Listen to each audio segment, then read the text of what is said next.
Hello दोस्तों, स्वागत है आपका हमारे चैनल पर। आज हम बात करने जा रहे हैं एक ऐसी कहानी की जो न सिर्फ दिलचस्प है बल्कि समाज और कानून की सच्चाई को उजागर करती है।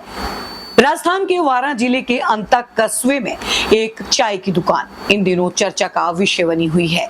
इसका नाम है 498A 498A टी कैफे और इस दुकान के पीछे की कहानी कृष्ण कुमार धाकड़ की है, जिन्होंने अपनी जिंदगी की मुश्किलों को एक अनोखे तरीके से दुनिया के सामने रख डाला। आइए जानते हैं इस अनोखे विरोध की क्या है पूरी कहानी। आप देख रहे हैं देशवाणी, दहाड़ ही काफी है।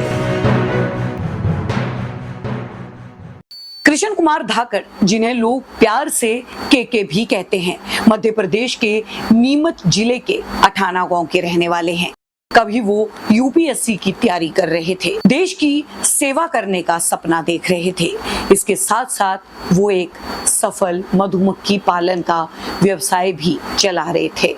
उनकी मेहनत और लगन की तारीफ तत्कालीन मुख्यमंत्री शिवराज सिंह चौहान ने भी की थी और 8 अप्रैल 2021 को उन्हें सम्मानित भी किया गया था।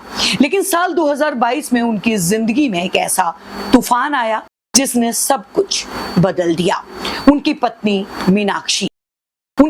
मीनाक्षी मालव ने उनके खिलाफ घरेलू हिंसा और दहेज प्रताड़ना के आरोप में आईपीसी की धारा 498A और धारा 125 के तहत केस दर्ज कर दिया। कृष्ण कहते हैं कि उनकी पत्नी ने अक्टूबर 2022 में अपने मायके अंता वापस जाने के बाद उनके खिलाफ झूठे मुकदमे और आरोप लगाए।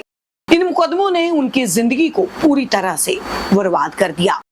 यूपीएससी की पढ़ाई छूटी, व्यवसाय ठप हो गया और मानसिक तनाव ने उन्हें तोड़ दिया। कृष्ण कहते हैं कि हर बार कोर्ट जाता हूँ, बस तारीख पर तारीख मिलती है, न्याय कहीं नजर नहीं आता। इस कानूनी जंग ने न सिर्फ आर्थिक स्थिति को प्रभावित किया बल्कि उनकी भावनात्मक और सामाजिक जिंदगी को भी हिला के रख दिया। लेकिन कृष्ण ने हार नहीं मानी। उन्होंने अपनी बात को दुनिया तक पहुंचाने का एक अनोखा ही तरीका चुना। कृष्ण ने लगभग 220 किलोमीटर का सफर तय किया और अपनी ससुराल यानी अंता में अपनी पत्नी के घर के पास एक चाय की दुकान खोली। इस दुकान का नाम रखा 498A टी कैफे, उस कानूनी धारा के नाम पर जिसके तहत उनकी पत्नी ने उन पर केस दर्ज किया था। लेकिन ये कोई साधारण चाय की दुकान नहीं है। कृष्ण यहाँ हथकड़ी पहनकर चाय बेचते हैं और ग्राहकों को परोसते हैं।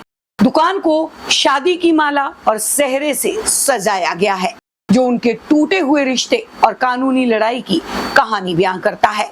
दुकान के बाहर लगे होर्डिंग पर लिखा है, जब तक नहीं मिलेगा न्याय तब तक उबलती रहेगी चाय।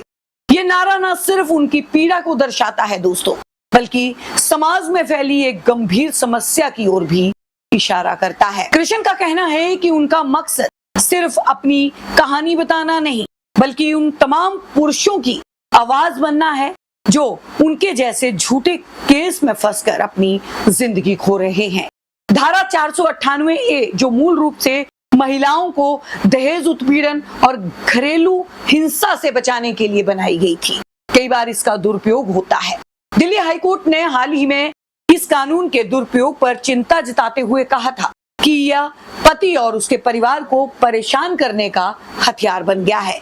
कृष्ण का 498A टी कैफे न सिर्फ एक विरोध है बल्कि समाज को यह सोचने पर मजबूर करता है कि क्या कानून का गलत इस्तेमाल किसी की जिंदगी बर्बाद करने का हक देता है। दोस्तों, कृष्ण कुमार धाकड़ की कहानी हमें ये सोचने पर मजबूर करती है कि न्याय की राह कितनी मुश्किल हो सकती है। उनका ये अनोखा विरोध न सिर्फ उनकी हिम्मत को दर्शाता है बल्कि समाज में बदलाव की जरूरत को भी उजागर करता है।